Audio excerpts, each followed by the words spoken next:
ये वीडियो मैं इसलिए बना रही हूँ क्योंकि बात कूलर की आ गई है। कूलर की बात आए और मैं वीडियो ना बनाऊँ, ये मेरे पुराने वाले फॉलोअर्स जानते होंगे जो मुझे बहुत लंबे टाइम से फॉलो कर रहे हैं। तो मैं अभी कूलर की बात ये आई है कि ये कूलर पड़ा हुआ है और यहाँ पे जो है ये हवा नहीं दे रहा है, पूरा सीमेंटेड हो गया है, एकदम जैम हो गया है। तो उसका जो खस है ना, वो पानी सोख के भी कुछ फ़ायदा नहीं कर रहा है क्योंकि वो बाहर से हवा पास ही नहीं कर रहा है उसमें से।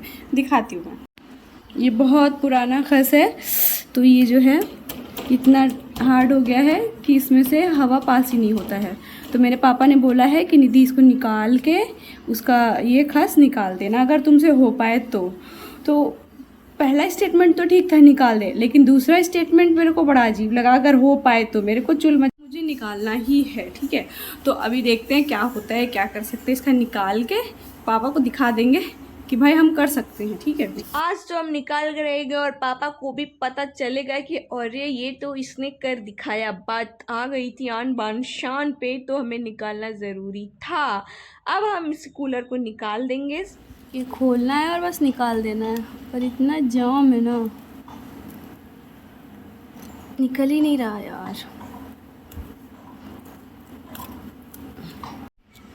यार निकल नहीं रहा यार। अब इससे मैं बस होल कर दूंगी और कुछ नहीं। मैंने तो सोच लिया था कि अगर पापा पूछेंगे क्यों नहीं निकाली तो मैं बोल दूंगी पापा बहुत कड़ा था, मुझसे निकल नहीं रहा था, क्योंकि वो तो ऑलरेडी वैसा ही सोच रखे हैं मेरे बारे में, तो ठीक है। लेकिन मैंने कहा रुको यार, ये जो होता है इसमें होल कर देते हैं, हवा ही तो पास करनी है तो हवा पास कर जाएगी।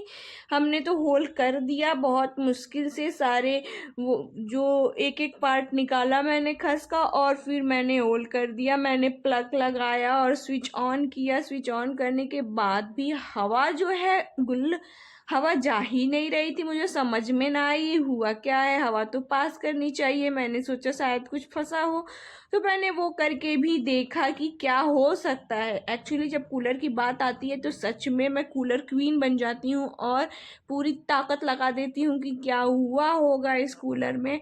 वो तो फिर मैंने कहा आप छोड़ो, ज़्यादा दिमाग लगाएंगे तो मेरे अमरीश पुरी जैसा जो पिताजी हैं आ जाएंगे, जो कभी कभी मोहब्बतें के अनुशासन, प्रतिष्ठा, परंपरा देखने लगते हैं, अमिताभ बच्चन बन जाते हैं मोहब्बतें के। तो मैंने कहा कि उससे अच्छा है उनके गुस्से के प्रकोप से मैं बचूं, एक बार फिर से कोशिश करते हैं। और जब मैंने कोशिश करी तो वो खस का एक एक जो बांधा गया था वो निकालती गई और वो निकल गया। एक एक साइड 9 लगे हुए थे, बंधे हुए थे ताकि वो खस उस पर रुका रहे।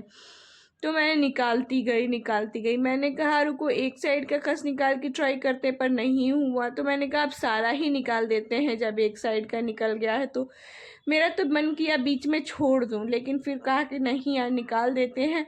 अगर पापा आए ड्यूटी से खस लेके तो फिर मैं क्या करूँगी। पर वो मुझे लग नहीं रहा था कि लेके आएंगे, क्योंकि उन्हें उम्मीद था पहले से कि निधि निकाल नहीं पाएगी। मैंने जो खस थे उसे बाहर फेंक दिया। वो बाहर इसलिए फेंक दिया क्योंकि वहाँ सड़ जाएगा और खाद वाद भी बन जाएगा। अब बारी थी सफाई करने की। जो मैंने पसारा किया था, सारा खस का टुकड़ा टुकड़ा निकला था, तो मैंने झाड़ू वाइपर उठा के पूरी सफाई कर ली। घर पे रहो तो यही रहता है यार, कुछ ना कुछ काम आ ही जाता है और आप बस करते रहो, बिजी रहो। जब शाम को आए पापा तो सच में खस लेके आए थे, तो मैंने पापा के साथ थोड़ी मदद करी और ये जो कूलर का खस है पापा के साथ मिल के मैंने लगवा दिया। एक्चुअली पापा ही बांध रहे थे पूरा और अपनी कहानी बता रहे थे कि आज क्या क्या हुआ ड्यूटी पे, ऑफिस में क्या क्या हुआ। तो उनकी कहानी सुनते सुनते हम खस लगा रहे थे। तब तक मौसम इतना खूबसूरत हो गया, इतनी अच्छी हवा चलने लगी। लेकिन हमारा कूलर चला कि नहीं चला ये मैं आपको बताऊंगी अगले व्लॉग में, क्योंकि बहुत बड़ी प्रॉब्लम आ गई थी फिर से।